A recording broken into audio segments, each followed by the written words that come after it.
So, I mean, essentially, it's Friday. It's Flamin' Dragon Friday. That's your day. Hold on. Let me go ahead and get something off my chest. Please. That actually the people saw and I got sent to by, I think, Kyle Kennedy. Hold on. It was excuse me. You said please. Now you can't interrupt me. With all due respect. A blatant and obvious video of Jake saying my name twice. Blame. Twice. That was a week ago. In the Booster Club. I mean, not the Booster Club. The control room. It's conspiracy right now. They're in there. They're out to get me right now. Like it's an absolute the integrity in that room is gone. Are you done? It's gone. Are you finished? It's just like I'm trying to run an even match here, and even I don't know how more blatant it could be. Are you done? We have something to show you in the control room. We are flaming dragon. That just sounded dumb. For that comment, that just sounded the under hit. Wow. You can't say the under hit unless he hits the button. There you go. We should have done that last Friday. Look, I understand. I understand you are upset, but I also think that was a deep fake. That was a deep fake video. That was a deep fake? I'm just saying I should have a challenge flag. Okay. All right? I should be able to go back and challenge. Mm-hmm. All right? And I tried to, but no, it got shut down. Mm-hmm. That's in the chat. I even said it in the chat. You know what? It's too late for that. And, I think maybe the chat knows by now. We're pre-recorded today because, well, let's just go ahead and say it. We have to go spy on the spy. Yeah. We told him we're going to be in Paris on the gondola, even though that's Italian. And some stuff. We're over there making sure that, Jake is not up to some spy stuff. So because of that, we really can't have an over-under today on saying your name because we're going to run a lot of this great pre-recorded interviews that we have from SEC Media Days. So we thought maybe a little round of rock, paper, scissors between each video. Yeah. So you're down for that? I'm down. All right, first one. Let's go. You ready? Rock, paper, scissors, shoot. Rock, paper, scissors, shoot. All right, there you go. You got one. You got one. Come on now.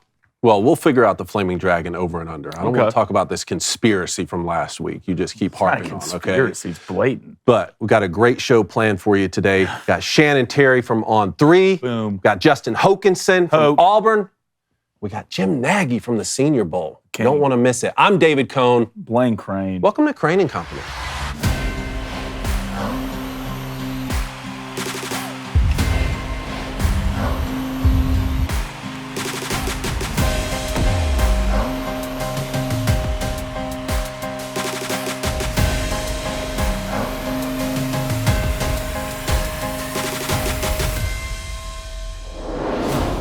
Welcome in. Get after We'll it. talk a little name, image, likeness today. Come on. I mean, what good does it do to be able to break down right side, you return Waggle 117, Fred Z Stud X over if the foundation of college football isn't set right? I know. And we're not getting any leadership from the NCAA. Are you surprised? I'm not really surprised, but I will say that it is difficult to get over 100 different schools in every different state to all abide by the same rules when they're trying to recruit the same players. That's why you need an overarching entity like the NFL is to its league. The NCAA just hasn't been able to be that for college football. Mostly for college football is what we're talking about because it generates the most profit, 100%, right? yeah. But that's why I always love sitting down with the guys at On 3, like Shannon Terry and like Grant, because they're able to discuss this in detail. And Shannon Terry's been talking about this model for revenue sharing for a while. So I'm glad that we got an opportunity to sit down, discuss that with him, and what the future is going to look like, not only for the schools, but for the athletes and for the states, and is legislation going to get involved and all that kind of stuff. Extremely knowledgeable guys, Shannon and Grant. They do a phenomenal job in On 3. What a great interview, man. It's somebody, if you're listening, really take your time and digest each word, because, I think like Shannon might be onto something. Let's bring in Shannon. All right, we were out in the yard and found a couple of goats walking around. Shannon Terry, Grant Frerking, owners, founders of On 3, CEO, the biggest, I guess most popping off is the best way to put it. College sports, NIL. I'm not popping off. Well, I am popping off. Oh, okay. They're popping off as well. But On 3, guys, it's been a huge hit. You see it everywhere with what you guys are doing. Obviously, breaking news. You look at the college game, the way you guys have brought in so much immense talent. I can't look left or right without seeing it. And I know that's exactly how you guys want it. I want to start off,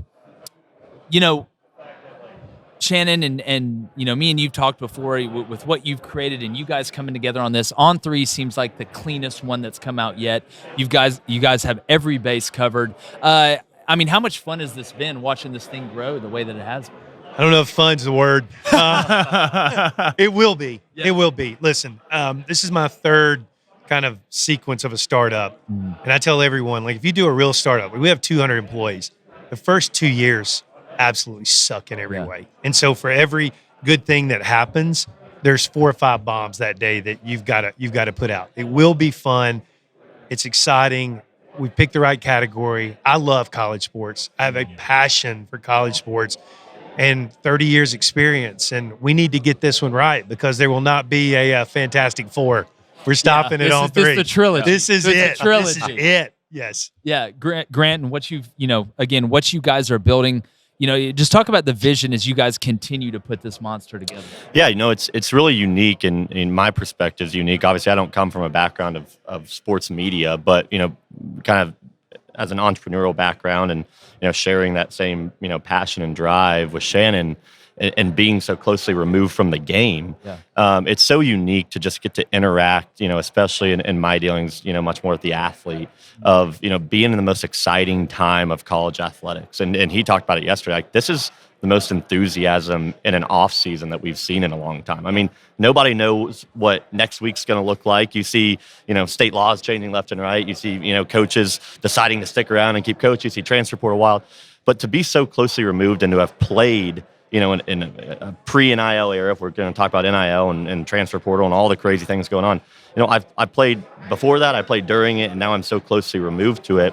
And to be able to bring that to the business and, whether it's new ideas we're shaking around, whether it's, doing things a little differently than, he's done it the previous 2 stops before this, it's just a super cool time to be involved. Yeah, well, it's been amazing to watch it grow as fast as it has, and I know you guys are just getting started, as you said, and it's exciting. Let's talk a little college football. Let's do it. That's the reason we're here, right? Well, one team that was here today and one coach that was here, that's Hugh Freeze and the Auburn Tigers. All right, Shane, I'm going to go to you on this one. Oh, man. Just the absolute transfer of the roster, the amount of players they had to get out of the portal is just insane in general. You bring in Peyton Thorne from transfer from Michigan State for that quarterback room. We've seen success in first years in coaches, and Brian Kelly at LSU, Heupel at Tennessee. What's your expectations for Auburn this year, and what are you going to think you're going to see on the field? It's going to be a good team. Yeah. I mean, they're going to score some points. It's going to be a good team. The problem is there are a lot of good teams, and they're playing in a league where any given, Saturday, you could take an L. And so, I let you guys talk about, the actual game. I do all the stuff around it. But I'm really excited about it. I think it's a fit for Auburn. A lot of being a coach at these schools, are the coaches the right fit? Yeah. We're still trying to figure that out at with Jimbo and A&M. Is he a fit? I think so. Yeah. We all think so, right? Oh, no, without a doubt. I mean, I think he's the right guy at the right time at a place like Auburn. And I think, you look at the season tickets selling out as fast as they ever had before, and him getting a second chance. I think you have a very hungry fan base with a very hungry coach that doesn't want to waste a second chance. And speaking about the transfer portal, you can flip that. It's HGTV, baby. You can flip that house quicker than you ever could now, and you don't need those 2 twins to help you build it. Especially when you flip it up front. That's where you need to flip it. You guys have some very strong opinions about name, image, and likeness and revenue sharing. Yep. Before we get to that, let's just start at the beginning because this can be so convoluted, right? I mean, back in the day, if you were fortunate enough to go to college and you were athletic, you could go out for the rowing team or something like that. Then football comes along and basketball comes along. And then schools said, hey, why don't we offer scholarships and recruit these guys to play? They're not going to get paid money, but that seems like a good quid pro quo, right? To offer a full scholarship for our university and you get your education. When I was playing college football, look, there were some aspects of that didn't sit right with not being able to sign an autograph for $50 when some kid in the math class could do the same thing. Right. Or, On scholarship, by the way. Yeah. Exactly. Now we've entered that name, image, and likeness period, and I've heard you talk about a revenue-sharing model as well. Can you break down what should the next iteration of college football be that is fair for all involved and that makes the most sense to keep the sport great? Yeah, so let's break this down with just some numbers, okay? So the average, I've seen a lot of different reports on it, but the average value an athlete receives at a P5 school, Power 5 school, is about $135,000, $150,000 annually in tuition, board, indirect expenses, perks, etc. So there's value in that annually, $500,000, whatever. Okay. There are 52,000 student athletes in the NCAA. There's about 7,000 that play Power 5 football and high major basketball. Okay. If you break that down, there's about 20% of those that actually have a value that exceeds on the marketplace what they're already getting in this tangible, intangible world of academic. And so we're only talking, in our pragmatic look at it, at about 2.6% of the overall that aren't being treated fairly. So I want to put the misnomer that all athletes aren't. It's only a small few. Now, the key is that the half to a quarter of that 2.6%, they're leaving a lot of money on the table if any type of federal action passes, because there's about $300 million that's flowing through this collective system that goes into this roster value, roster management that is really, for the most part, targeting that 2.6%. I'm going to just double down on that, because as someone who just left a school, and as I'm sitting here looking at all the SEC schools, with their logos on the wall, if we're going to talk about football, and you're a scholarship athlete at a SEC school, how you are taken care of, whether it's by materials, by services, the misconception out there, you still get money from the school in terms of your free education. You also get cash from the school every single month, stipend, your cost of attendance, all the things.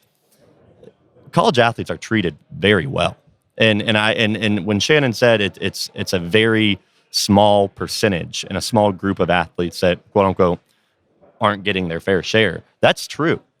Because if you look back 3 years ago and I walked into any team room, my team room, and I offered every single guy as they were walking out a $100 Visa gift card, they could have been taking the hottest girl on campus to a date that night, and they would be 3 hours late because they're getting that $100 gift card. Yeah. Well, now half these guys are giving you the bird because they're not getting $50,000 to go sign a football, right? And so I think perspective is big, and I think the more this kind of era plays itself out, and a lot of these athletes really see, man, my education and my training table and my massage I get and all the things that the school offers, it's all competition. So if there's something going on at Florida, it's going to happen at LSU and all the things, right? It's recruiting.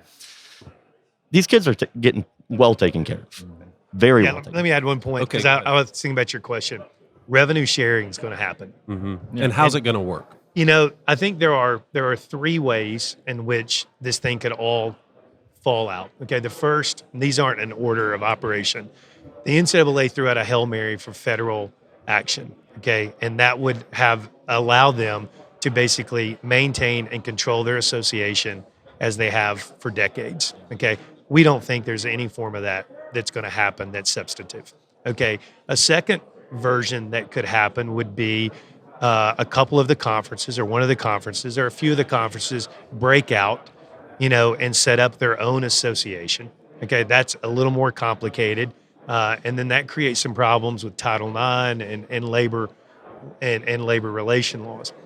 And I think there's a third approach that could involve the collectives or a third party, independent party, being sanctioned by the NCAA or the conference that work with the schools, and that third party would be working with just these, just football, just the revenue generating side. And I think that model could avoid Title IX issues and labor issues. But all of it, I think, is going to have to be led by the conferences. So let's take a hypothetical real quick. Let's just say the USC Trojans, right? Yeah. We know the reigning Heisman Trophy out there is probably adding the most value, not only monetarily, but to the football program as well. We know if they could get one player, that's the player they would want to get. Now, it's easy for a third-party sponsor to be able to put that value on him. If Dr. Pepper wants to make a commercial like they did with Bryce Young, if they want to do that with Caleb Williams, hey, we're going to pay this guy this much money because we're going to see the return in a commercial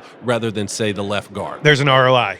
But for the football team, through these collectives, should these payments be performance-based, where the quarterback gets more than, say, the left tackle, or are these going to be like uniform payments that happen? Because just because you bring up the phrase, 2% of these guys aren't getting what they're valued at. Here's my take on it. And what the heck do I know? First of all, it's not an infinite supply of money. Mm-hmm. Okay, so each of these schools, each of these collectives, they're operating within a budget and will always be operating within a budget. So this notion that, it's just every player is going to get millions of dollars is and so what you will see is an efficient market start taking shape, and that these collectives or these third parties or these schools will learn from the mistakes they made the previous year, and it should be up to the school/collective on how they deploy those funds. Mm-hmm. And they will learn each year. Their needs will change. The smart programs will put a lot of money in the line of scrimmage, right? Yeah. I mean, if they're smart. The smart programs will put a lot of money in the line of scrimmage, and quarterback, defensive end, the wide receiver. We all know the game. We know how it's played, but it's not an infinite amount of money, and that needs to, and I don't think we're that far from it working. And I think the one word is the output of all of this is parity. Yeah. Instead of 2 or 3 schools competing every year for it, I think we're going to get up to 10 or 12 if this is done right. Yeah. And it's, the thing about NIL, and Grant, we were talking about this before we started recording. The thing about NIL to me is, and to go back to what David said, if I feel hypocritical, because some people out there are like, oh, you just need to get a scholarship and that's it, it's good enough or whatever. Or you hear some politician saying, oh, every player is going to be driving a Bentley, you have no concept of what actually is happening if you think that. But if I'm going to sit here and ask to be paid for my name, image, and likeness, and I'm offering a skill set that maybe not everybody has, my ass ain't going out there running a 4.4. Like, I'm not jumping. I don't have a 42-inch vertical and can jump over to DB from Alabama and make a catch. So if I'm selling a jersey, I use the Cam Newton and Tim Tebow situation. What would they have made? There's no telling. Johnny Manziel. What would he have made? But Grant, sometimes we were going back and forth on, to me, you talk about it's smart to put money into the line of scrimmage. It is. NIL, might as well, you might as well just put it LOS. That's what it sounds like to me. But the transfer portal mixed with NIL, if I am a coach, not necessarily a new coach, I don't think you need to build the ship for a long term out of the transfer portal. You need to plug holes in the ship with it once you get where you need to go. But a new coach is going to have to add it. But if I'm sitting here looking at the transfer portal, why would I not spend more of my NIL money on a proven commodity? It's like taking a free agent in the NFL over projecting a draft. Let me give you one short answer and then go to Grant. Go ahead. Because these collectives and schools, what I think they did this year is they shut their roster down. They locked them up. Wow. Yep. And so the amount of talent in the real talent in the transfer portal, it wasn't that deep this year. And that I was unbelievably surprised by the field of talent that was there. Yeah. And that's up and down, right? That's gonna be up. So it's funny you bring this up. 2 weeks ago, I was talking to a high-level donor at Tennessee who gives to the collective and also gives to the school and the institution, the development office. And I said, hey, there's all this, talk about donor fatigue out there, and the asks just keep coming, right? You give $1 million, they need $1 million next year too, Sheriff right? And the school also needs their $1 million, right? And so I said, what's your mindset when you are giving to these two entities, but both are pressing forward, both are on the same page of, hey man, we want to go win football games next year? He said, he goes, I'm an alumni. This is him speaking. He goes, I'm always going to give money to the school. But when I give my money to the school, I see that building erect 5 years from now with my name on it. Yep. He goes, I can give to a collective, and we can go get players out of the portal and go win football games next year. There's this instant gratification, this instant ROI. It's like, man, I can give money and we can have a great, beautiful stadium. And that's always going to be important in recruiting, right? But man, I can go and say, hey, we need a quarterback this year, but we're going to have to pay him X, Y, or Z. Well, I'll write the check for that one. Direct impact. 100%, right? And you'll see that. These big schools, you don't want to muddy the waters and then, try to have donors involved in recruiting and say, hey, I put money up for that guy, and now he turns out to be whatever because he can't handle his business off the field, whatever it might be. At the same time, you don't think there's some donors at Tennessee that sat there when we were taking down the goalpost after Alabama, like, man, like my money helped do that, right? Yeah. No, And cut it down. I think I told you before, the guys I grew up with who love college football, and these guys here too, they've never ever said the phrase, you know what I love about college football is that those guys out there doing all the work don't make any money. Yeah. I mean, America is a pro-free market country, right? And in a pro-free market country, you should be able to be compensated for any skill set that you have. That we agree upon. But at the same time, like you said, there is an issue of parity. So if you're talking about let's have a collective for a school and a certain percentage will go to this position, a certain percentage will go to that position, that reminds me a lot of the NFL salary cap, for which running backs right now are complaining that their market value isn't as high as it quote unquote should be, even though a GM is saying these are the teams that are winning Super Bowls. So what will happen from a parity standpoint if everyone can get on the same page with these collectives, and what's the appropriate amount of teams that we need in high level Power 5 college football before it maxes out and you can't even be egalitarian anymore? We need more than we've had. Yeah. And I think that's forget. So I was going to have you guys soon on my podcast. So I want to ask you a Can't question wait. now. Can I Yeah, preempt this? heck yeah. So I've talked to a few people privately about this concept, but I'd like to know your thoughts on why doesn't a school just say, you know what, we're going to load up. So if the marketplace right now is, say, 10 million deployed or 8 million deployed at the high levels, let's go take 2 years. Let's do 30 million. Yeah. Let's go all in. Now, there's a school right now, I think, that is really forging ahead, the Longhorns. They're getting ready For sure. for what it's going to be like to have to go to Mississippi State, then to Georgia, then to Bama. We're where chess, it's just a different animal. Well, why not? What do you think? Why not just because you can, you can. So why not just triple it? Quadruple it. Just go all in. Well, get them all. Again, I think you're going to see that. So all it takes is first person to pull the trigger, right? It's all keeping up with the Joneses. It's just like on Step Brothers. I mean, one person's getting Hulk hands, the other one's getting a rawhide wallet. I want the Hulk hands. Right. All right, go. so I want it's the wallet. But it's well, yeah. Well, David, you have more two practical. kids. Yeah, let's be honest. Yeah, David also has a segment called "Get Off My Lawn," so I don't know. But no, I think you're going to see somebody end up doing that. What's going to stop and Auburn from going to Tim Cook? Right. At Apple and saying, you know what, give us this. You want us to compete with Let's go. Alabama and Georgia right now? Let's do it right now. I don't think that's out of the realm of possibility. I wouldn't be shocked if you saw that in the next 2 to 3 years, especially if somebody gets a taste. Give them a little taste of winning, a little bit of a jump start. We call it sipping from the cup. Once you sip from the cup, baby, there's no other flavor that tastes as good. So I think you're going to see It's it. not really happening right now, by the way. Yeah, well, they're all playing within this gentleman standard. Yeah, and the numbers, we've actually seen the numbers. I would say they're about 12, 13% higher than they were last year. Yeah. So, Well, again, Someone will be the Huckleberry. someone will be your Huckleberry when it comes down to it. And you know what? If it works, it's going to be to the moon, baby. It's going to be absolutely to the moon. But guys, I know y'all are super busy. We really appreciate y'all sitting down. I do want to say y'all have an app that's came out that's absolutely blowing up. The amount of talent you guys have brought into guys like Rusty Manziel, Andy Staples. I can go through the list. Guys, we have a lot of respect for and love interacting with. Just real quick, tell everybody again, what you guys got coming down the pipe, and just how excited you guys are. The fun is coming. I know, like you said, as you get this monster. look, here's the deal. When we started this thing, what we wanted to be is an authentic college sports play. Yeah. And to do that, it takes talent, it takes people with relationships, it takes content creators. And we're coming out of a decade, I think, where social and search algorithms drove media. Yeah. And I think we're back at a point now where it's authenticity, it's relationships, it's firsthand reporting, it's people with a story. And that's what On3 is about. And we're just getting started. Yeah. Love that. Grant, thank you guys so Yeah, much, man. thanks for having us, Honored man. to talk to y'all. Really Thank you. respect what y'all are building. Great show. And hope to talk to you guys again soon.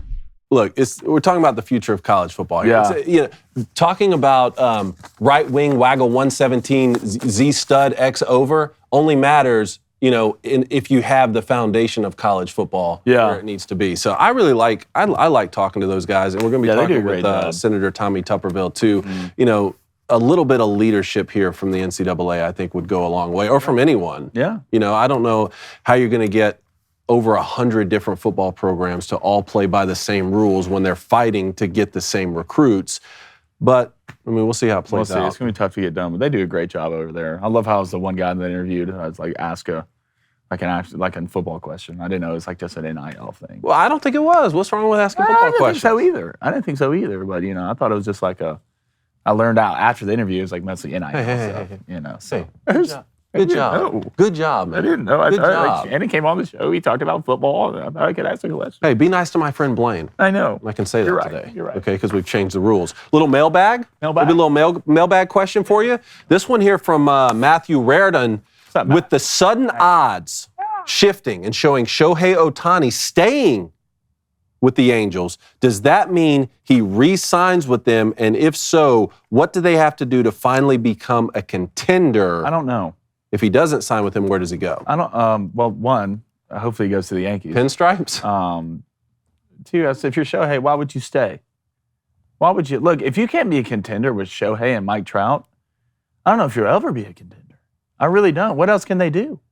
What else can they do? You have two of the best players in the major leagues. And it's not like your roster behind that's terrible. It's not. It's just for some reason, the Angels just can't figure it out. If I'm Shohei, I'm gone. I'm gone as quick as possible. I don't think he resigns. If he does resign, I think it'll be a huge mistake. Will he get paid? Yeah, the man's going to make money regardless. But I feel like if he stays with the Angels, it's going to be a big mistake from him. I really do. And I just don't think the Angels right now are just in it's prisoner of Azkaban right now. They're in a dark place. All right, look, back to the sports talk in 1 second. But if you want to play good, you got to what? You got to look good. Well, how are you going to look good if your fits aren't right? Huh? I know one place you can go. Tell me about it. I think it's Indochino. Exactly.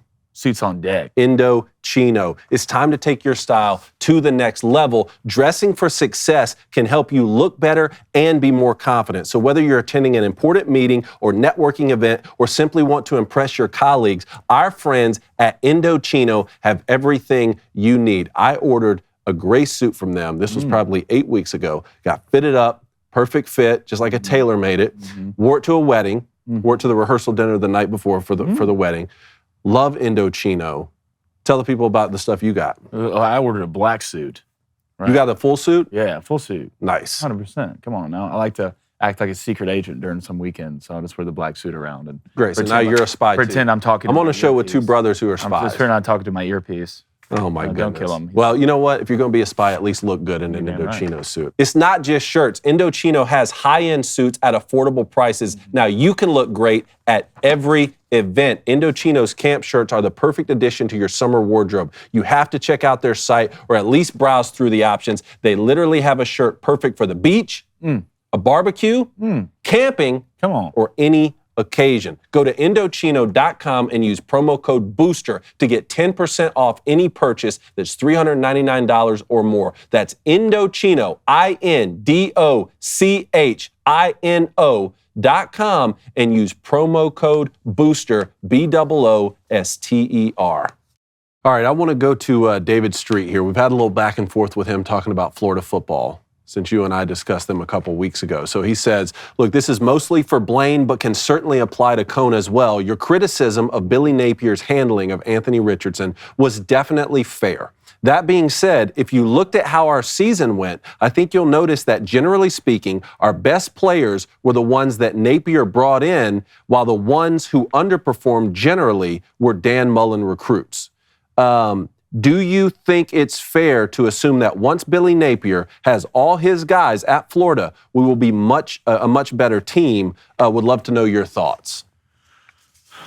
I think you'll be a better team. I don't think you'll be a much better team. Look, when it comes to Billy, one, he's doing a great job recruiting. He's doing a great job. I'll give him that for sure. You look at the schedule in the next 2 years. But this ain't gonna be easy pickings for Florida. And right now, I mean, you're only as good as your quarterback. And Graham Mertz is your quarterback. And hell, we could probably suit up right now and do better than him. Yeah. And to be honest, he came in last in the rankings for preseason SEC quarterbacks, which, look, that doesn't mean go play great. And go play great, and your ranking will change immediately. And he does have a lot of experience. He's coming in with a lot of game experience. Okay. So at least you have that. Yeah. Okay.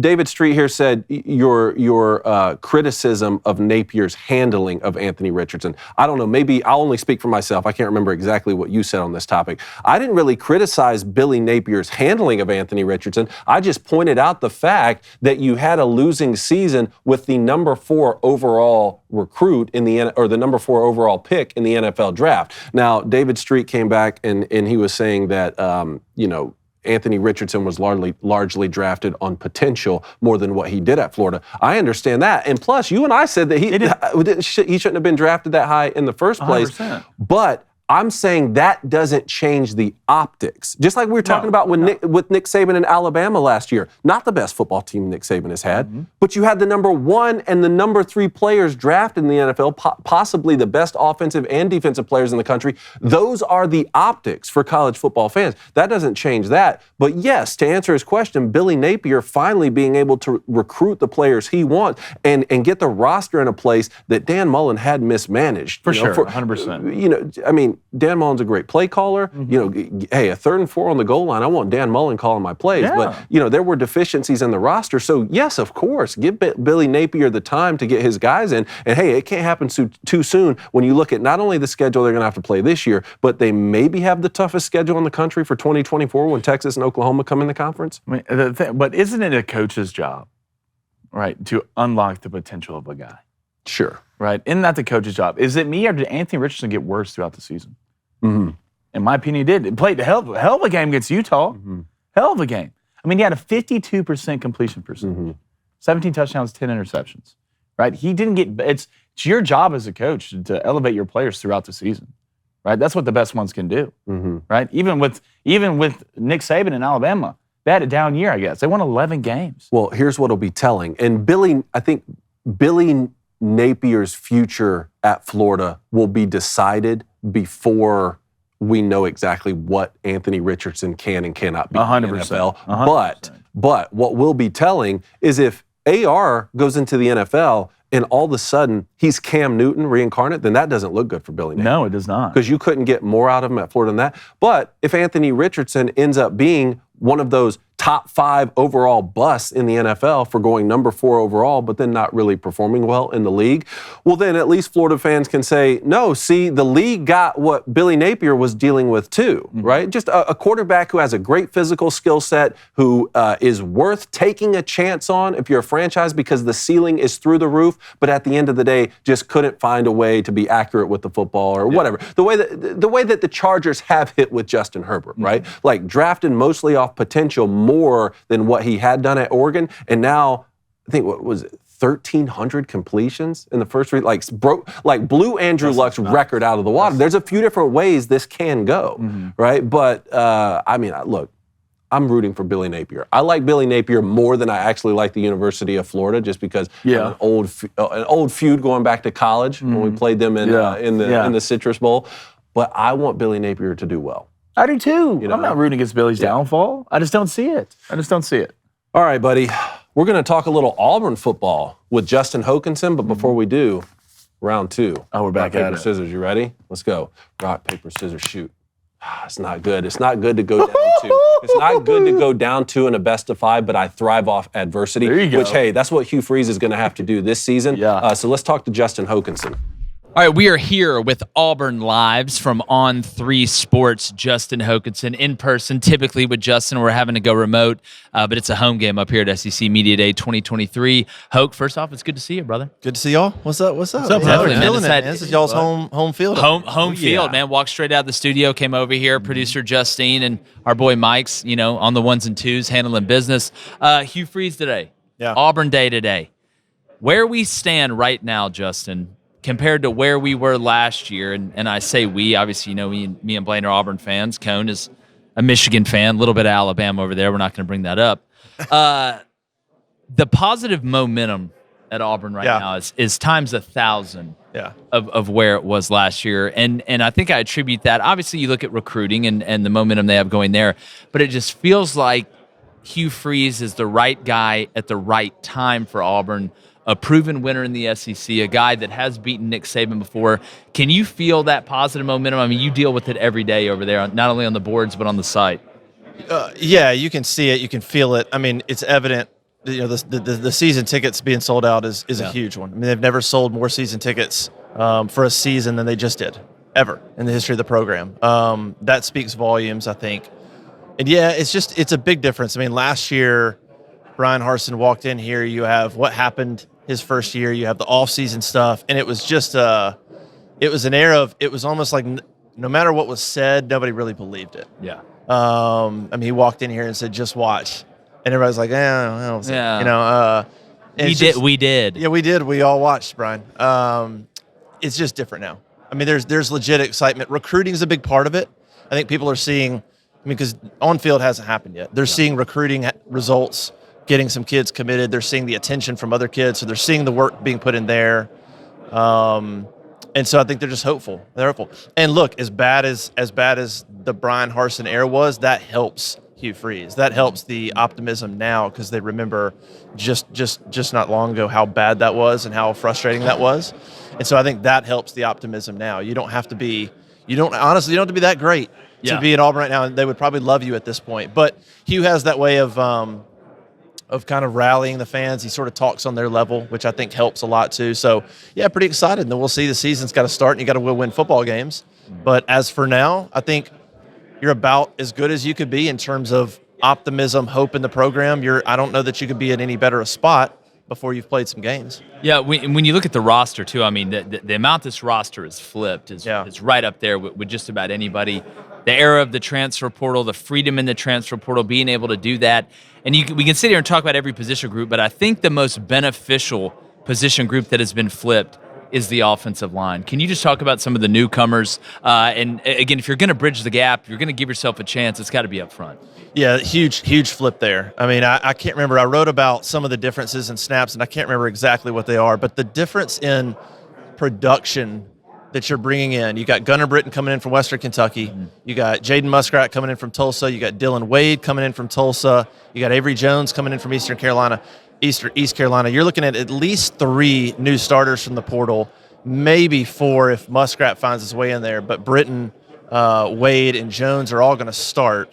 And you're talking about thousands and thousands of snaps between them compared to what you had last year and what you lost. I mean, the amount of production coming in is incredible.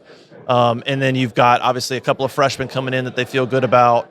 So the depth there is pretty good. I mean, you flipped an offensive line. I don't even know how they're to the point where they are now. It was a disaster. And so now you bring those guys in, 4 transfers. You got a couple of freshmen that'll add some depth.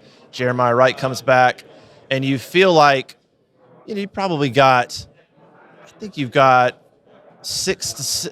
I think you got 7 guys that you feel pretty good about. Yeah. You'd love to have 2 deep across the board. And you feel good about them all. They're not there yet, but the job they did in the transfer portal to flip that, if they don't do that this season, we could talk about quarterback. We could talk about all that stuff. If they don't get the 4 transfers, but specifically the 3 that are probably going to start, this season's not happening. It's a wash. I mean, it's not happening at all. Well, I'm glad you brought up quarterbacks. That's what I want to talk about. Yeah, let's do it. Hugh Freeze, always been a guru when it comes to QB. You have Robbie Ashford, who showed a glimpse last year of being great. He's obviously got to work on the passing game. Absolute athletic runner, one of the best in the nation, in my opinion. But you bring in Peyton Thorne from Michigan State. Who do you see walking out there game 1? Dude, it's got to be Peyton Thorne. And I just did an interview, and they asked me, and I was like, every time somebody asks me that question, it makes me doubt. I'm like, am I missing something? Because I just don't. I love Robbie. I know Robbie's a good kid. He's a competitor. I just don't see how Peyton Thorne is not the starter. I mean, Can you make a rash? What's the argument for, or what's the reasoning for Robbie Ashford being the guy? I just don't see it. Like, he's just got so far to come as a passer. Great athlete. We heard what Hugh Freeze said in the spring about wanting more from the quarterbacks. We know Hugh Freeze targeted many portal quarterbacks, not just Peyton Thorne. So we know the need. And then I think you think about it from the other aspect is Peyton Thorne is potentially about to be a 3-year starter at Michigan State. He leaves that all to come to Auburn. Now, I don't know the internal conversations, but I'm guessing they weren't, hey, do you want to leave Michigan State where you could be a 3-time starter and just come compete and just see what happens? Yeah. I doubt that's how those conversations go. So I'm thinking as well, Peyton Thorne probably makes that decision thinking, if I meet the expectations, I'm the guy. So he's more experienced. He's a better passer than what Auburn has. I just don't see a scenario where he's not the guy. He's a coach's son. You got a long line of football IQ with his dad being an OC and granddad, high school football coach. Like, go look at Peyton Thorne's, by the way. His high school numbers are unbelievable. Yeah. I went back and looked at that. I didn't realize how prolific he was running, by the way, the RPO offense in high school. I just think there's a lot going there, and I just would be shocked if he's not the guy. If he's not, I think it would say a lot more about the jump that somebody like Robbie or Holden makes than Peyton, because I think Peyton is going to show up, be in the film room, and do everything he can to be the best quarterback he can be. I agree. Yeah, I think you're right. We were talking about a similar situation with Tyler Buckner. You know, there's a reason these guys transfer in. I think they're being told, hey, you got a serious opportunity to start here. Of those Hugh Freeze recruited freshmen that you were talking about, which of them can come in and have a significant impact for Auburn football this season? Well, Keldrick Falk, you got to start there. Yeah. Not only because the jack position, they were thin. I mean, when Derek Hall left and Echo Leota left, they had nobody. I mean, that jack position coming in is going to be Keldrick Falk, true freshman, Jalen McLeod transfer, Elijah McAllister transfer. Like, you basically rebuilt that position, but Keldrick Falk's at the top of the list. I mean, Auburn's highest recruited player since Tank in terms of signee coming in. So I would look there. Kay and Lee at corner could compete a little bit. I think he could pop, he could flash. But I would go Keldrick Falk. It's a position of need, and it's your best signee. So it just sets up for that guy to have, if he does everything right, for that guy to have a fantastic season. I think at receiver, man, I think you got some guys coming back. You got a lot of transfers coming in that'll sort of carry the day there. Line, you got a lot of guys coming in. So I think Keldrick Falk is probably the guy to watch out for in terms of a true freshman. And my second guy would probably be Kay and Lee. Even though they've got guys coming back in the secondary, Kay and Lee is a pretty special talent, and I think there's room for him to get in there and play and add depth. Have you heard anything on the wide receiver transfers coming in? I've heard a lot of good things about Burton coming in from Ohio State. You do have a returner in Camden Brown, who we know his body type. If he can put it together, he's as physically gifted as anybody. Have you heard anything about anybody standing out in that room? Burton is the interesting guy to me because Shane Hooks has got a resume. Jair Shorter's got a resume. Burton doesn't, but Burton's a highly recruited kid from Texas who ends up at Ohio State. Yeah, I trust Ohio State's wide receiver. Yeah. If Ohio State goes to Texas to land a receiver, there's something there. Yeah. And then he had some injuries, so you don't know. Burton, there's no production, but you look at the pedigree right there, and you're thinking, how good is this kid? Like, how good is he? So he's maybe the most intriguing receiver prospect, and probably is being overlooked. And I think he's a kid that come fall camp, we might start hearing his name, where you're hearing about Hooks and Shorter, and you're hearing about Camden Brown or whoever it is, or Javaris Johnson coming back. I think Burton's a guy you could start hearing his name, like, the kid's a player. And then I think the other is Shane Hooks. Shane Hooks is unbelievably gifted, talented. I mean, he's what they should look like, whether it's Camden Brown now, or you think back to Sammy Coates and the way that's what Shane Hooks looks like. Massive hands. That kid, to me, has probably got the highest ceiling, and I'm really interested to see if he can get the offense and get it down and come in there.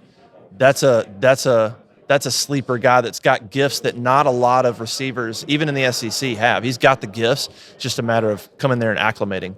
Definitely. Well, Hoke, tell everybody where they can find y'all's work. Y'all do a great job over there at On3. And thank you, man. To see you in the flesh, man. It's been a while. Appreciate it, man. AuburnLive.com, On3 Sports is the overarching company, but AuburnLive.com, we'd love to have you, man. Appreciate everything. You guys are killing it. Thanks for having me on.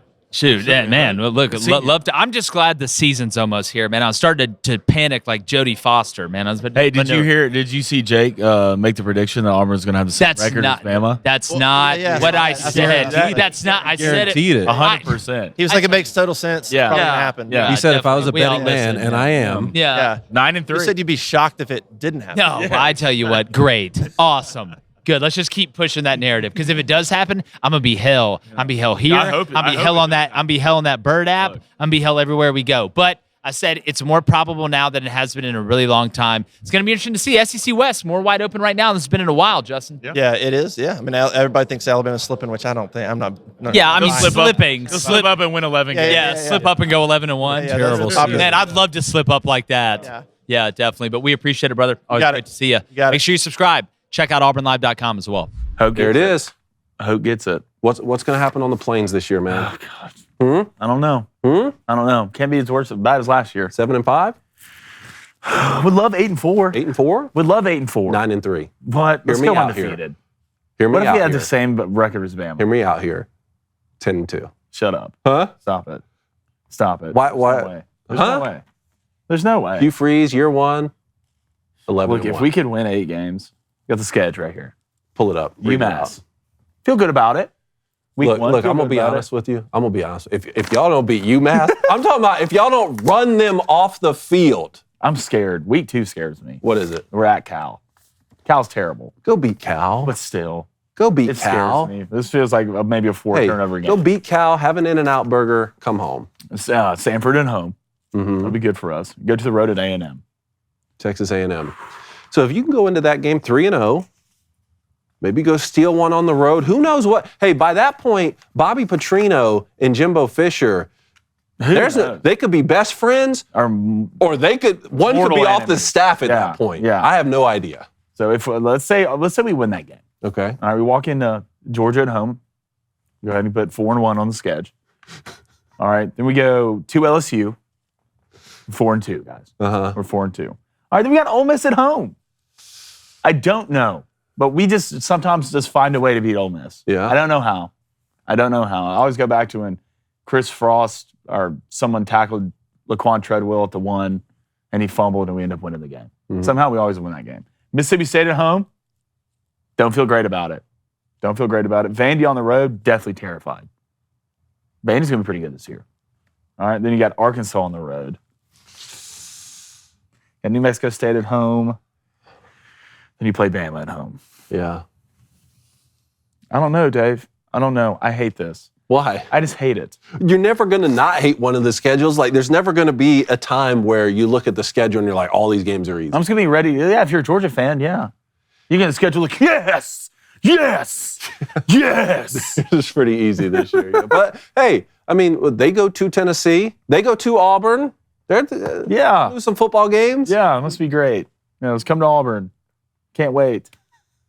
We get killed. All right, a comment here from the Booster Club. This is from Sean. Number 2 overall pick C.J. Stroud and the Texans reached agreement on a 4-year, fully guaranteed $36.2 million contract, 100% of the money being paid up front. Just imagine that from one day to the next, bank account, $36.2 mil. God think knew about it for a minute. Not to let that happen to me. What would happen? One day to the next, $36.2 mil. What is Blaine Crane doing? One, I'm sending a jet to all the boys. So we can still be friends. Yeah, 100%. Okay. When the limo pulls up, don't ask questions, just get in. All right, that's if one of us make it, that's how we're gonna do it. Immediately on a yacht, Barbados, cheese, eggs, and potatoes. Mm-hmm. Doing stuff on the beach while my mind working like Play-Doh. That's what I'm doing. Maybe I'll make it 2 weeks. 2 weeks, tops. And I'm gonzo to clown. 36 mil, Dave. Oh, man. 36. What are you doing with 36 mil? Crypto? You coming to crypto guy? I'm probably going to own a little of everything. Yeah. Get a little bit of everything. Buy the dip. Oh, man. Wow, I'm just letting my mind wander here. Mm-hmm. All right, look, before we go any further here, I want to tell the people about CarZing. Tell them. All right, because when you're buying a car, it can be one of the most important decisions in your life, financially, right? down. And you don't want to go in there unprepared or feeling like no one has your back. You bought a new car recently. Yeah. I love that car. I do too. How was your experience going and buying that car? I think it would have been a lot better if I used CarZing, to be honest. That was the first time I ever bought a car. Yeah. I really didn't know what I was walking into. And I kind of got in a situation where I feel like, am I getting duped or not? I remember you telling me about that because we were talking about that, and you're like, man, I don't know if this sale's going to go through or not. Yeah. And that would have been a perfect opportunity to have CarZing. I had a similar situation where we weren't really in the market for a new car. Then all of a sudden we had 2 babies. Yeah. My family doubles in size. All of a sudden I have to get, that 3rd row seating. Yeah, I know. So look, buying a new car can be stressful. It can be a stressful experience for everyone, especially if you're a first-time buyer, if you have no credit. Before you walk into a dealership and spend the entire day with the crowds and the stress and the potential to not even find the right car you're looking for, you need to check out CarZing. It's completely changing the way people are buying cars online. CarZing provides you with everything you need before stepping foot into the dealership. You can instantly pre-qualify online without affecting your credit score. And once you find the right car at your ideal budget, all you have to do is bring your Save Deal voucher with you to the dealership to finalize your next step. It's that simple. All right. So go to carzing.com/booster. today to skip the guesswork and find the best deals near you. That's Carzing, CARZING.com/booster, BOOSTER. Do that today. But you know what? We have to always catch up with Jim Nagy when we're at SEC Media Days. Love talking quarterback play with Jim. We got a chance to talk to him. But before we run that, man, round 3, installment 3, rock, paper, scissors. You ready? Yeah. Here we go. Rock, paper, scissors, shoot. Let's go. You go scissors again? That's how you scissors again? Get out of your own head. Mine right now. That's how you stay in the game because we would have gone down. He's up 2-1. Let's talk to Jim Nagy. All right, we are excited to be joined once again by one of our favorite guests, Executive Director of the Reese's Senior Bowl. I said that right. I said that correct? Yeah, you got Good. I always get it out of order. I always start with like Reese's Senior Bowl, then I screw it up. Mr. Jim Nagy, one of our favorites. Jim, it's always great to see you, my friend. Jake, good to see you. We're at Media Days, which means we're right around the corner. At least that's what the Matrix is telling me. That's what it feels like. Yeah, we're right around the corner from kickoff. Now, I want to ask, as somebody who, obviously is been in the evaluation world, you guys are always working, you guys are always getting ready for the Senior Bowl next year. How much stock do you take into the way the players kind of not just represent themselves, but kind of the way they speak and the way they go about their business here? Is that something that you guys kind of think about, or is it more like, hey, watch this guy get off the Not as much for us, but I'm always thinking in an NFL scout's mind. I can't get out of that mode, so I'm always kind of evaluating as if I still work for a team, which I don't, obviously. But so it doesn't. I had a player ask me earlier today about character and how much that matters. For the NFL and even for our game. Like for our game, it almost behooves us sometimes to bring guys that have quote unquote character issues because the league wants to spend time with those guys. So an extra week of spending 7 days with them in Mobile, help them figure them out. It can be a good thing for the team. So we do that sometimes, but for us, it's more about how do they get off the ball? How do they throw the ball? How do they catch the ball? Yeah. Well, and I know there's certain things you can say, certain things you can't with what you do, but going into this year in the SEC, one of the storylines that I think is one of the most fascinating is how kind of open the SEC West is compared to the way it's been in the past with the run of dominance that Alabama's had. Typically the question's been not who's going to win the West, but who has a chance to maybe knock off Alabama? Will there be a big surprise? When you look at kind of the rosters going into the year, you look at LSU coming off an SEC West championship, returning a lot of guys up front, a lot of young talent on the offensive line, but the quarterback position, Jaden Daniels coming back, KJ Jefferson coming back, a guy like Will Rogers. We know, Carson Beck's going to be new, the Alabama situation. Is there a guy maybe under the radar at the quarterback position in this league, maybe even in the SEC West that you're looking at that may not be getting talked about enough that will be later? Yeah, I mean, you hit on a bunch of great points right there. And Jaden Daniels, the guy who was just sitting here before me, I mean, his growth from week 1 to the end of the year was incredible. Sure. I saw him play in that Florida State game over in New Orleans and then saw him later in the year against Ole Miss. And when I went back and watched the late tape, like that dude grew immensely last year. So they should be the favorite. But in terms of like under the radar guys, like Devin Leary at Kentucky, I know that's more in the East. No, that's fine. But that'll be interesting to see like what that looks like coming out of NC State. And being healthy finally, and they're bringing Liam Cohen back from the NFL. So what does that whole thing look like? But and Joe Milton, there's a lot of intrigue, about what Joe Milton's going to look like when it's his team. He played really well in those last 2 games when Hendon went down, Hendon Hooker went down. But now we'll see. We'll see what it looks like when he's the guy. Yeah, can he throw the off speed? Speaking of quarterbacks, one guy that y'all didn't mention, who I'm pretty excited about, who ended the year pretty well, that's Spencer Rattler. Yeah. I think the kid's got an absolute cannon on him. You've seen him grow up just from being on the South Carolina roster. What do you expect from him this year? And he might be a guy that, at the end of the day, South Carolina up front, their roster's not super talented, but you saw what Spencer did with the absolute cannon he has for an arm. What do you think Spencer's going to do this year, and how do you think South Carolina's going to end? Yeah, I think he's going to have a big year. He was another guy, too. Like, I'd heard, we'd all heard a lot about Spencer over the years with the TV show when he was in high school and all that stuff. I mean, NFL scouts pay attention to that stuff, and I've heard some of the buzz.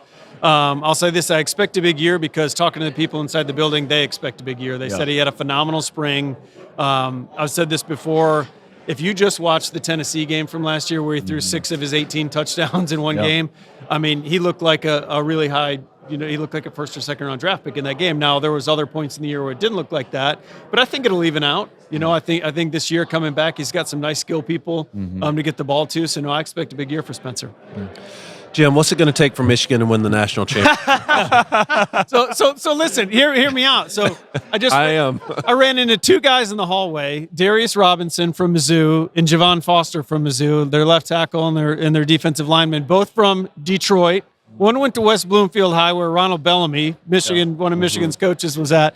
So, I mean, how are we losing all these guys out of our backyard? We had Ruka Rororo committed to the Senior Bowl last year, the D tackle from Clemson. He's from River Rouge, right down River Detroit. Like, I mean, Michigan, I blame Cone. Yeah, it's David's fault. they're already good, but look at all the talent leaving the backyard. No, I mean, this has been a really cool, fun couple years for Michigan fans and Michigan alums. But yeah, they need to take that next step. But I know they've got 7 senior offensive linemen that are going to be on our watch list. That's never happened. So you're literally going to have 2 guys that have, at minimum, priority free agent NFL draft grades that aren't even going to be starting on their college team. Most of those guys would be the best linemen on their college team. Yeah. They're not even going to be starting in Ann Arbor, so that's a great place to start. It sounds super rough to be Michigan. Yeah, it sounds tough, David. I don't know how y'all going to do it. Look, when I first met you guys, that's not even, 24 months ago, something like that. I said everything Michigan wants goes through Ohio, because unless you beat your biggest rival, you can't even win the division. If you don't win the division, you can't go to the conference championship. That's right. If you don't go there, you can't win the championship. You can't make the college football playoff. Last 2 seasons, they've done that, and all of those things fell in line. And so now the next natural order of progression is to win a national championship. So I think it's a fair question. And they've added the beat Georgia period to practice now, Jim. So if that doesn't make a difference, I don't know what to do. Well, I'll tell you what, from that TCU game last year, we saw what happened in that TCU game. We had like 5 TCU guys in the Senior Bowl last year. All 4 of the 5 guys were on defense, and they played the best game of their lives in that Michigan game. Like Dylan Horton had 4 sacks against Michigan, and when they came to Mobile for the game, I stopped each one of them like, you really had to have your best game against my. That's exactly right. You really had to do it's like Little Giants when they're like, "There's that one time." That one time was against Michigan. That's right. Jim, I do want to ask before we let you go. Yep. Obviously, we're at SEC Media Days, but I look at the Pac-12. I look at the amount of quarterbacks over there. Yep. Caleb Williams, obviously, Michael Penix Jr., but a kid I really have my eye on, I like a lot, and I say kid, but Jaden Delora from Arizona, a guy I'm very, very excited to watch. But my main question is this the deepest you have ever seen the Pac-12 from a quality team standpoint, at least going into the year? Because I can't remember a time when I've been able to look at the amount of Pac-12 teams and say, all right, legit. It's been a long time. When I started scouting, I was scouted on the West Coast back in like 2000, 2001. That's when Pete was getting it cranked up at USC. And there was some good, Washington was good back then. There were some good teams back, but it's been a while. Yeah. I mean, this year's quarterback class across the country is really deep. We're seeing it in the SEC, but out there, I mean, then you talk about Bo Nix and Cam Rising at Utah. I mean, there's some that league's got some really good quarterbacks. So it's going to balance out the country. You know, we're gonna be able to watch good quarterbacks at 11 o'clock in the afternoon. We're going to watch good quarterbacks at 2:30. Yeah. We're going to be able to watch good quarterbacks at 9 o'clock at night. So I can't wait. It should be a really fun year. Yeah, there's going to be a lot of sleepless nights for defensive coordinators across the country. Believe me, I know. This blitz. Yeah, I wish it was that easy. Jim, it's always great to see you, my friend. You do a fantastic job. We love every time we can hook up. Everything you guys do with the Senior Bowl is first class, and we're excited about this next year. Great crop of players coming out again. Yeah, guys. Can't wait to get you back down. Yes. Oh, yeah, we're can't wait. excited. Get you back One of our home. favorite times of the year. Make sure you subscribe. Jim Nagy, Executive Director of the Reese's Senior Bowl. I said that right twice. That's a win. We're out. Jim Nagy doing a great job with the Senior Bowl. Love it. Love talking to that guy about football. Got my dad's Senior Bowl jersey hanging up Right over back there. Yeah. Love that Old thing, school, man. Old Senior Bowl helmet right here. We're repping it. I love it, man. We're repping it. I still can't say Reese's. Is that right? Wrong. It's Reese's. Why is this so hard for people? Reese's. I didn't know it's Reese's. Don't make me come in there. Pine. Reese's. How do you say pin? Huh? Say pin. Pin. Pin. Pen. Pin. Pine. Oh. Pen. I don't know what you're talking about at this point, but I know that Texas Ed has a mailbag question. What up, Texas? Texas Longhorns are still climbing out of the quote-unquote dark decade. It isn't like recruiting overall has been the problem. It has been specifically the recruiting of the O-line that has failed. Given Texas has a returning O-line this year and mostly next year, is this a greater measure of Texas getting back to the elite programs in the country? I mean, there's never been a skill position problem with Texas. Sure. I would say it's more of a defensive problem with Texas than up front. They have been great up front. I know that on offense. But look, man, the thing with me is just like, I'm not going to, until I see it, until Texas can put a season together, like, I'm not going to believe in it, right? It's the same thing with A&M, right? I guess it's the state of Texas. Like, I'm not going to, like, you can hype it up all you want. You can gas it up all you want. Until I see it on Saturday, week in, week out, I'm not going to believe in it because, like, at the end of the day, we put all of our apples in one basket, right? When it comes to Texas or Texas A&M, they're going to be phenomenal this year. Then I go watch them win 7 games. It's not as easy as you think it is. Like, you can have the talent, but can you develop that talent? Can you keep that talent? You win up front on both sides of the ball. I know that. Their offensive line will be better. They do have returners. Can Quinn stay healthy? Right? Can their receivers stay healthy? Can their defense stay healthy? Do you have the depth to win, to go through a grueling Big 12 schedule? And until I see that, I'm not the one that's Texas is back every year. I'm not that guy. Texas is not back until Texas is back. All right? That's what I think. What a year it would be for them to go not only win the conference, but to make the college football playoff. I mean, think about it. Steve Sarkisian entering year 3. You got this unbelievable quarterback who was, knocked out of the Alabama game last year. He's returning. Quinn Ewers, one of the highest-ranked quarterbacks in the country. Like Texas Ed said, you have to feel good about finally having an offensive line that is returning experience. Yes, you do lose Bijan Robinson, but hey, I'd almost rather return Quinn Ewers and just see what the ceiling could be for this kid playing quarterback, okay? 3 years in is enough time for Steve Sarkisian. We saw in year 1 when he was basically kicking guys like off the bus at away games, saying this is not a championship program, right? I mean, he had just coming off being the OC with Nick Saban at Alabama. The other guy who was under Nick Saban at Alabama, Kirby Smart's doing pretty well in Athens. The year before you enter the SEC, what a great mark it would be to win that conference the last time before leaving and make the college football. The momentum would be great for him. The momentum, and now I think that momentum would carry into next season. Right, because you got to remember who's on that bench too. I mean, the kid who can walk on water, right? One of the chosen ones. Oh, Arch. I'm talking Arch Manning. Who's the other kid? Malik Murphy. Yeah, is still the backup, isn't he? Yeah, he's a backup. But you can think like that quarterback room at Texas right now is ridiculous. It's ridiculous. Absolutely. Insane. You had Hudson Card too last year, who was doggish. Hudson came in the Alabama game. Shredded him. Shredded him. He really did. He had a phenomenal game. You look at it now. You have Quinn, Malik, and Arch Manning. You're set. You're set. If Malik stays, which it'll get interesting because I think Malik Murphy's good. Like, he's good. I still have to see it from Arch. The high school tape can only tell you so much. I just in my head his last name's Manning, so he's obviously what. So I'm probably pretty good at throwing the football, but you still have to see it on the field, especially against college athletes. But we'll see, man. It's Texas. They got to show up. All right, back to the sports in 1 second. We got to get to Jen Ucell. Come on, our friends over there. Love them. We're New Jersey Devils fans now. They're the official skincare of the New Jersey Devils. Yeah.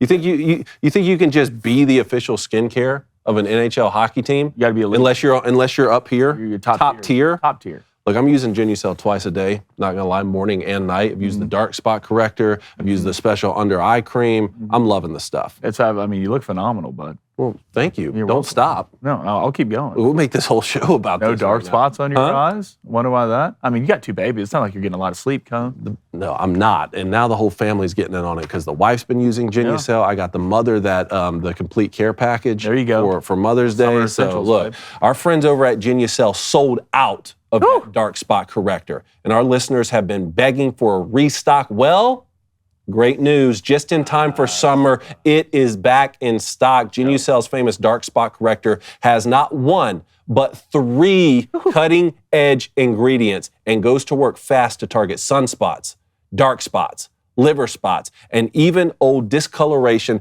both on your face and on your hands. You can now enjoy your summer, sun, the beach, the barbecues without embarrassing spots. That's Jen Ucell's most popular package.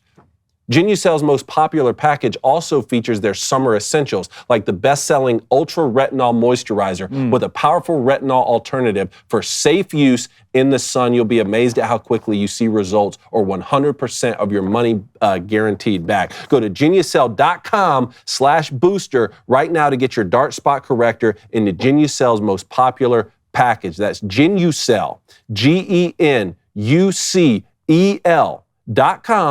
BOOSTER, right now, and you save over 70% off Genucel's most popular package. 70, not 7%, not 17%, 70%. It's more free than it's not. It's ridiculous. Right? All orders will include a mystery luxury gift while supplies last if you go to Genucel.com/booster. And you know what those mystery luxury gifts? Look, the dark spot corrector is the dark spot corrector, but a mystery luxury gift, that could be anything. I love mysteries. Could even be a dark spot I love corrector. mysteries and luxuries. You see what I'm saying? Huge fan. One more question here from Colleen Houston. What's up, Colleen? Can Cone be the only host to discuss Notre Dame football? Pretty please. We're still harping on about this. Colleen, like we've showed Notre Dame love. We've shown Notre Dame love. Love the Marcus Freeman hire. I think Love Sam I've Hartman. been the only one to show him any love, man. Yeah, you're right. Huh? Well, join a conference. Which, how am I the Join only a one to show conference. Notre Dame Please. love? I should have the most hatred towards Notre Dame out of any of us. It's not like the only thing I'm saying is join a conference. Like join a conference. Why are you always trying to be different? That really bothers you. Why are you trying to be different? Why are you wearing white? Why are you wearing white to a wedding? You know, like you're a bridesmaid. You're out here wearing white to the wedding. I have to say, I'm more excited for Notre Dame football than I have been in a while. And a lot of it does have to do with Sam Hartman, to be honest with you. I mean, when you bring in the all-time passing leader in a conference, in the ACC, of course, the offense, like we talked about, is going to be different. He's not going to be running that slow mesh RPO the same way, sitting back. He's going to be under center a lot more. But Marcus Freeman, entering year 2, you bring in Sam Hartman, and the schedule has such great opportunities to win big-time college football. Buckeyes come to you. Southern Cal comes to you. You go on the road to Clemson. That's a lot of fun football games, man. 3 of their games made our top 10 non-conference matchups for this season. And I've gained a lot of respect because of that schedule. But they usually schedule. I mean, they always play Southern Cal. Yeah, but they've been playing Clemson since they've been doing this quasi-ACC kind of thing. But think about it, before that, Michigan was a long-standing game on the schedule. So essentially, you replace that with the Buckeyes this year. Just join the ACC. I don't want to see them in the ACC. Where do you want to see them? The Big Ten. They belong in the Big Ten. Just join something. All right? You quit trying to make fetch work. It doesn't work, Gretchen. I'm excited for Notre Dame football this year. All right. Our rock, paper, scissors. Let's just say you're up 2-1, right? Yeah. Let's stay in the game, kid. You ready? Rock, paper, scissors, shoot. Let's go. 2-2, baby. 2-2. Can't even do it. Can't even do it. Should we just keep it 2-2? Huh? Should we just keep it 2-2? We already pushed last week. We didn't push last week. All right? We didn't push. So now we can't end at 2-2. So you're saying I won last week? Huh? So you're saying I won last week? No, I'm saying that's what David just said. In a push. It was a push. No, you just said so we can't end 2-2 because it wasn't a push. Because we pushed last week, we can't end back-to-back weeks with a tie. That's fine. Whatever. All right, you ready? Rock, paper, scissors, shoot. Yes! Yes! I'm making mind moves over here, huh? I'm swimming in your dome, Coney. Man. I'm Michael Phelps. I'm butterflying in your dome. I'm done with this stupid stuff. Tell the people bye. Oh, just like the chance of David Cone beating me in rock, shut paper, up! scissors. We're going gone. Going gone.